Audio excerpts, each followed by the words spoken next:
This is an international podcast transmission. Is anyone out there? If you're listening, you've reached the No Fixed Agenda podcast.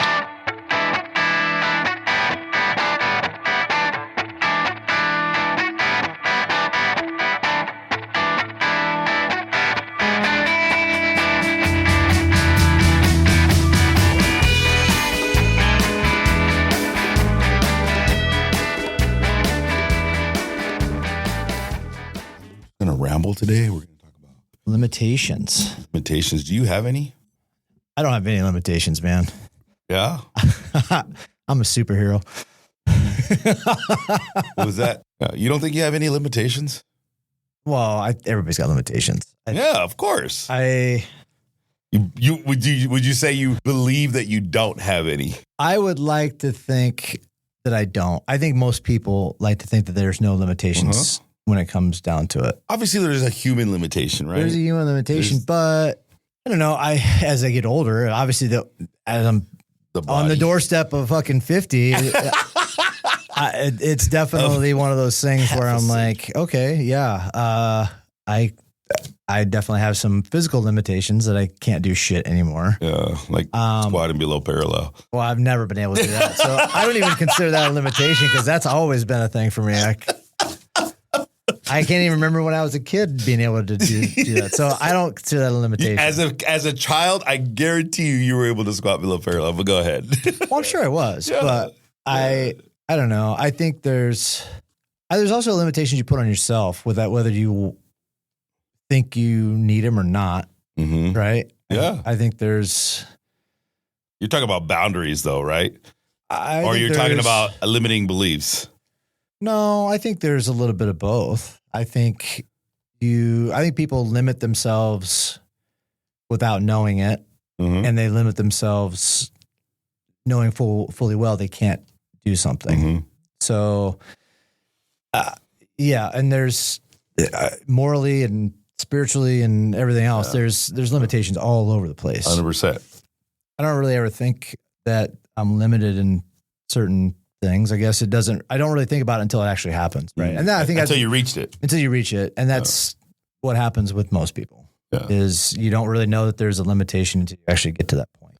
A phrase that I have one older sister and she told me, she's like, you've never, since I known you, how much older? She's like 4 years older than me. Mm-hmm. So she always my mom, when my mom was all messed up, she's the one that kind of stepped in and like watched over me. So she's like, even as a child, she said, you've always never liked to be told what to do. And I said, interesting. And I said, why do you, she goes, the fact that you're opening your own business doesn't surprise me, she said, because you've always wanted to do something that nobody else, like you were always a leader. Even as a child, you always wanted to be like, no, I wanted to break this limit. I wanted to do this. I wanted to do that. You were testing the limits all the time. And I said, interesting. And so, when I asked you the question of limitations, because, dude, like when we talk about physical limitations, I don't know. We both like to work out regularly, right? And even the physical limitations, I think I struggle with big time because it's like, the fuck, I can't do that. Let's do it. Like, fuck that, right? Like, fuck that. It's like, fuck you. I can do this. And then you go do it and you get your, either you succeed or you don't. But then when you succeed, it's such a high. It's such a like, okay, what else am I capable of? Right. Mm-hmm. But when somebody tells you have a limitations or there is a physical limitations, how do you handle that? Let me rephrase the question. Like if you had a broken leg, right? Granted, those are like it is what it is. Yeah. But there's like a beginning or to an end. Mm-hmm. But when you get told that you have a physical limitations that you have no end, like you just don't see it. I'm sure there is an end to it. And I don't know if you've ever been in that scenario where it's like, well, somebody told you had diagnosis or something, or you were sick and you didn't know what the hell the problem was and you didn't see the end. How do you handle those? I think you just mentally, I think the mental thing is first, right? Is how do you mentally prepare for that? I mean, give you an example. The doctor said, I'll never be short. So you always got to duck when you go into doorways? So how do I prepare for that? I mean, the hardest thing is when you walk into a short room, like a short doorway. It's like I got a duck. The doctor said I will never be short. So I've lived with that. Looking at the top. I have lived with that my entire life, and it is hard. Yeah. No, and I think syndrome. I think you really, it's the mental prep first and foremost, right? It's like, okay, if I can't do X, what would be the next best thing that's going to get me the same solution? It's kind of where my brain goes, is like, all right, I can't do this. So what's the next best thing? And maybe I can try that. But it's not just a switch, right? It's like, it's that mentally, okay, how do I prepare for this? And I am lucky enough, or maybe I'm dumb enough, a little bit of both, that I've never really been in that position where I get depressed on something because of limitations.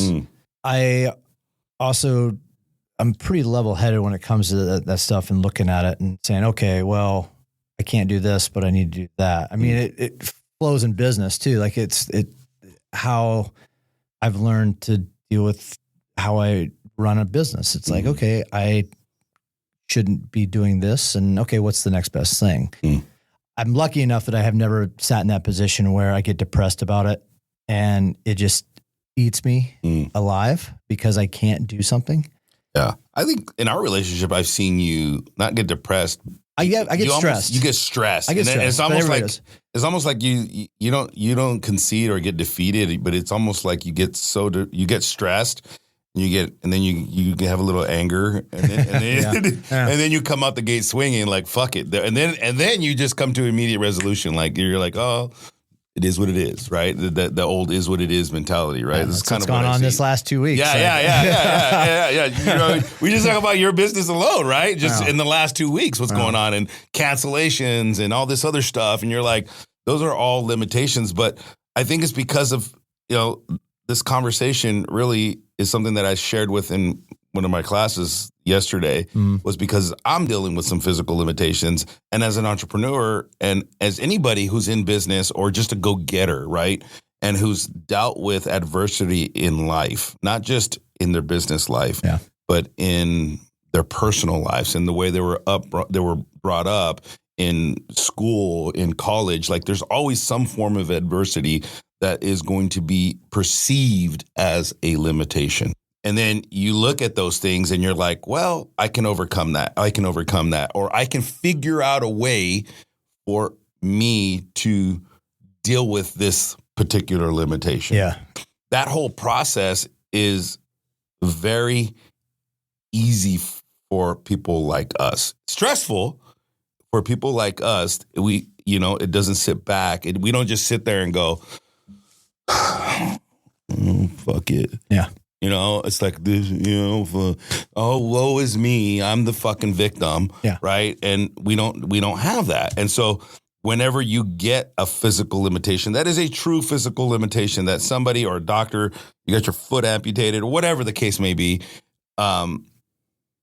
you have to learn how to accept it and deal with it. And that's something that is very hard for me when it comes to a physical limitation, because I've dealt with so many physical limitations, whether it be my learning disabilities, whether it be the way I see things, the way I hear things. Those are all physical things that I've had to overcome in my life and deal with, right? And so when I get another form of physical limitation that I see no end in sight in, I struggle with that because I'm like, fuck this, dude. Like I opened up a business. I had 6 kids. I overcame addiction. I overcame depression. I overcame suicidal thoughts. I overcame like all these other things. And it's like, it's extremely difficult for somebody like me to sit back and go, there's something I could be doing right. Like there's something. I wanted to have the conversation because, first of all, I respect your opinion in a lot of ways that you and I exchange information. But I also wanted to share with the audience because you're going to be faced with something that's going to stop you from or hinder you or slow you down. And it's a decision. It's a freaking simple decision of, do I sit in it? Do I play the victim, or do I overcome it, or do I have a workaround for it? And it's so freaking hard when the physical limitation is something that you cannot do a workaround with. Yeah. You know, and it doesn't allow me to, and it impacts other areas of your life. Like I have had the situation where I've dealt with depression, anxiety, suicidal thoughts, and all that other stuff. With Justin True, when we had him about mental health, right? And so there's things in my life that I have placed in my life that have prevented me from going back to that place. Mm-hmm. And so that limitation has slowed that aspect of one of those tools, or a couple of those tools that I've had that allow me to keep healthy. So now I got to figure out a workaround. And so I'm hoping that people can take this conversation of limitations and go, well, is this a true limitation, or is this something that I can overcome? Is this a limiting belief, or is this a physical limitation? Is this a financial limitation? Like, all these things you and I both know are not true limitations. But when your foot gets amputated, or you can't squat below parallel to save your life. Those are two very similar things. Yeah, they're very similar. Yeah, I think at the end of the day, you have to figure out what the workaround is and just simply sit in it. Don't let it freaking pull you down, and don't let it hinder you from the person that you're capable of being. And that's my struggle today. And because I've had, and I'm not going to share what it is, but there's some limitations, and the limitation is like struggling. It's a fight for me, because it's like, I got to sit in it. It's like, fuck you, dude. Without going into all the details, because there's you being in front of people all day long. 100%. And then going home, like what happens, like with like mentally, like quiet times. Yeah. Like, because I think that's one of those things, like you talk about like having limitations but also being distracted almost the entire day. Like, granted, you think about it the entire day and you look at things the way you need to do things, but how does your mentality shift in the way you approach this as you're in front of people and then at home with your wife? Like, what's your process? Oh, that's a good question. I stay busy. Yeah. Stay on all the time. Yeah. The short answer. Yeah. But yeah, you're right. I'm in front of people all the time. And so whether I'm coaching somebody, or I'm in a class, or I'm just in the gym, or we're shooting a podcast, or whatever the case may be, those things are easy for me to compartmentalize. I think being an addict, learning to cope with a lot of grief in my life has taught me very well how to compartmentalize certain sections of my life. Yeah. And I can literally close the door on that aspect of whatever that limitation is, or whatever that struggle is. I close that door, and it doesn't fucking exist. It really doesn't exist. Unfortunately, this limitation does exist in certain areas, and I have to look at it. Mm. And so it's never gone. Like, if it was a financial limitation, I'd be like, fuck it, bank account zero. Yeah. Yeah. Like, it says, all right, I'll get $20 later on, we'll figure it out. You know what I mean? Like, shit. That I can close the door on and never think about it and move on to the next. And when it gets, all right, cool, let's open that door again. Right. But in this particular scenario, I do compartmentalize when I'm in front of people, to answer your question. When I'm coaching, it's closed. When I am in meetings or recording a podcast or just in public, it's closed. Right. I don't see it. I don't hear it. It doesn't cross my mind. When it bleeds into, mine's the physical one, right? So that physical bleeds into something that I practice every day, and that is fitness, right? I love what fitness has done for me. Not physically. Yes, you get the benefits physically. Yes, you get stronger. Yes, you get leaner, even though I'm not lean right now. The biggest benefit that I've gotten from fitness is mental. Yeah. And so there's something to that. And maybe this limitation is teaching me how to, and I'm just came into my fucking head right now. This limitation is teaching me how to not so much, because I think I use fitness as a crutch or as a form of medication or a form of addiction. I would agree with that. Yeah. I agreed to be addicted to fitness because there's really nothing, other than it consuming your life and it bleeding into your personal life, your relationship with your kids, spouse, and all that stuff. Like, really, there's no downside to be addicted to fitness. Right. Maybe this limitation is teaching me how to look at my addiction to fitness a little differently. Yeah. Right. And so that and like redefining relationships. I truly believe that like these kind of things pop into your life. And whether you believe in God, whether you believe in whatever the hell you believe in, I believe in God. I'm going to give God the credit. And I'm going to say he puts things into my life that force me to evaluate who I am as a man. Because otherwise, we don't look at ourselves until we're faced with something like unless you're faced with a death or some form of physical, medical, whatever it is, limitation, you don't really know what you're made of. I'm sorry, you just don't. Yeah. And so I think God has put things into my life that show me, that force me to evaluate who I am as a man and who I want to be as a person. And that's the first thing that comes to my mind to answer that question. When I'm alone and it's quiet, I get stressed.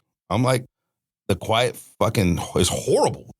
Bliss took me on a walk. You saw us yesterday, right? And she's like, you need to go on a walk. And I'm like, and I'm expecting her to talk to me about like what's going on with me. And it was not. We were talking about Arnold and stories. And then we walked by the camp. We took a picture in front of the camp. Like, this is where we met. Like, you know what I mean? It was so cool, right? And so, you, on the other hand, will do the same thing. You're like, we'll chat about it, and then it's like moving on, right? And so in the quiet times, I don't have that. And so you think about it and you wonder. And then, it doesn't, I wouldn't say it depresses me. I would say that it does stress me out. Like, I want to come out the gate swinging.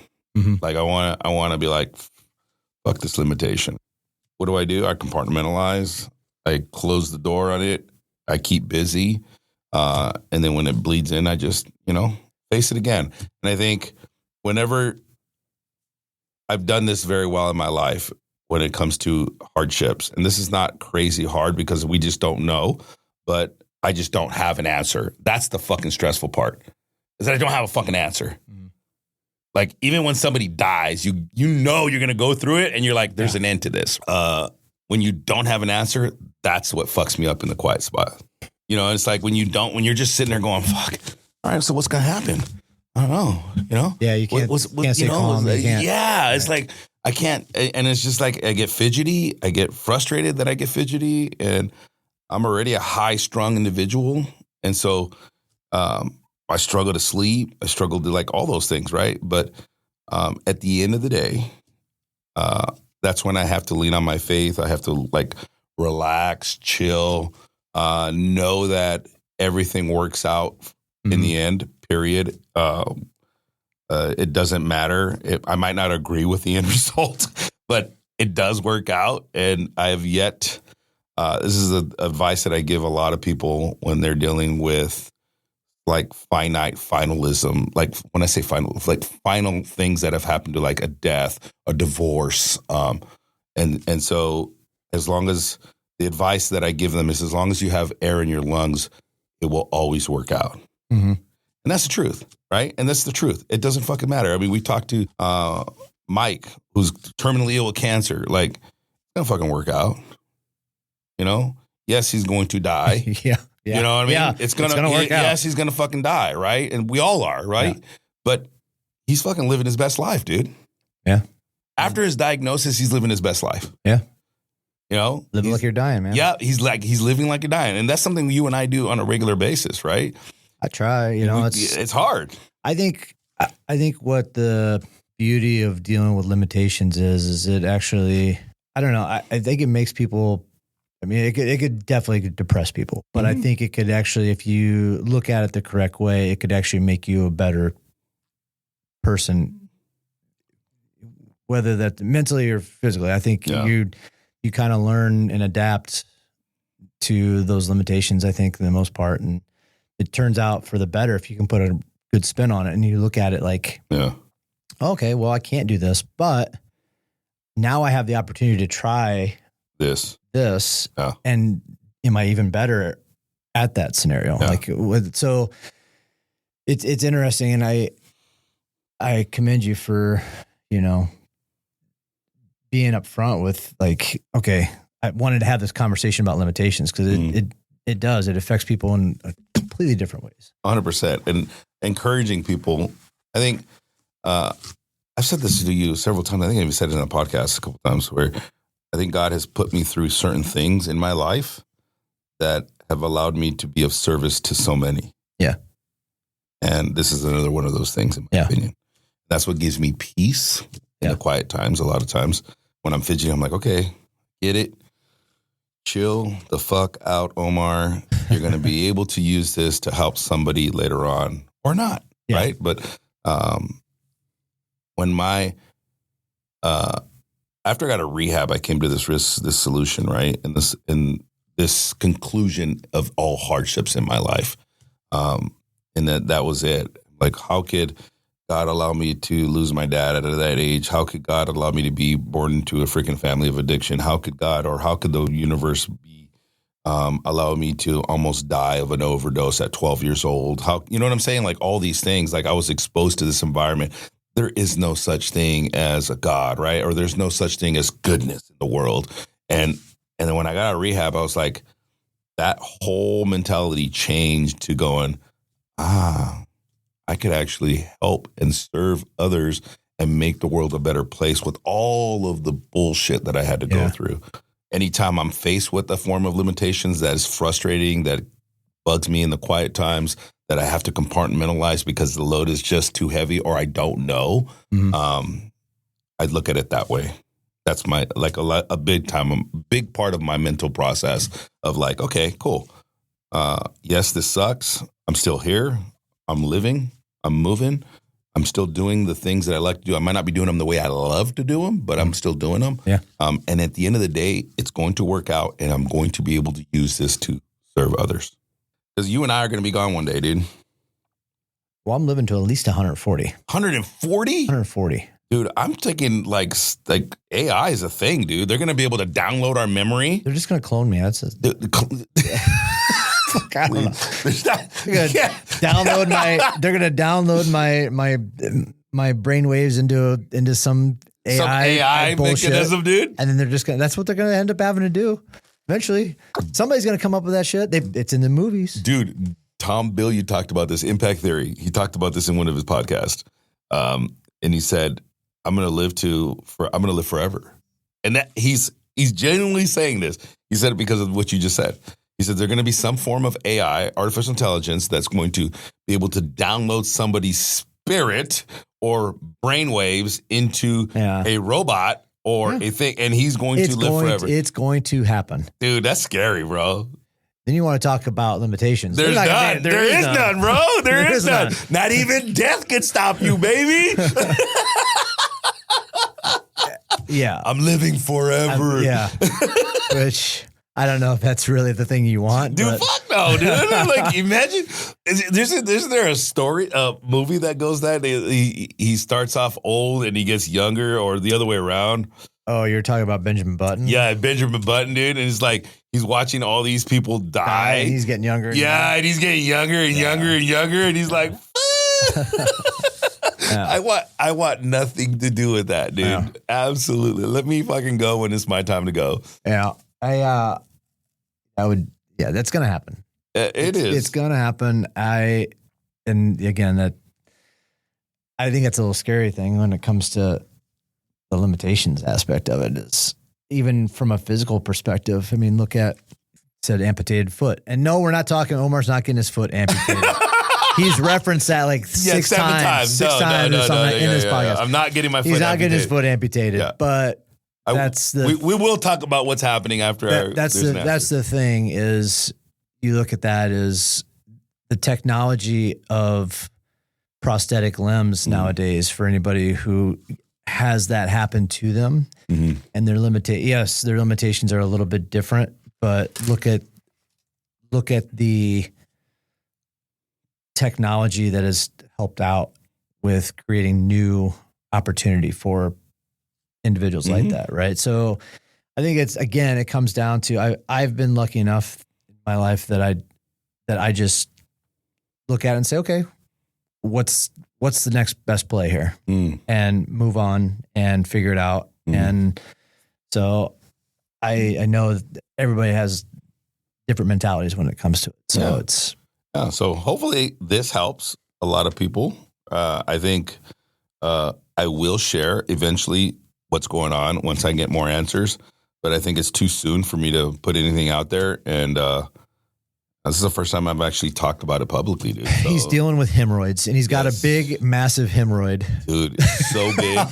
It's so big, it's blocking my next colonoscopy.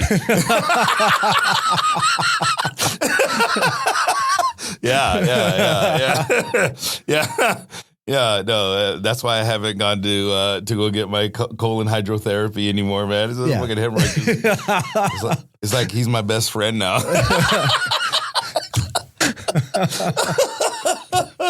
Limitations, yo. Don't have them.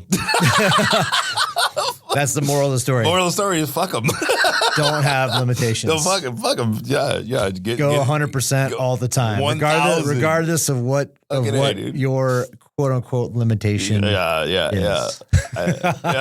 Take your limitations, fucking wipe your ass with it, and really figure out that is it a true limitation or is it a limiting belief? And if it's a true limitation, learn how to deal with it. Period.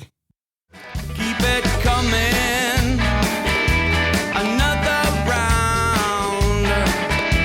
Oh, keep it coming, another round. You got me so far down.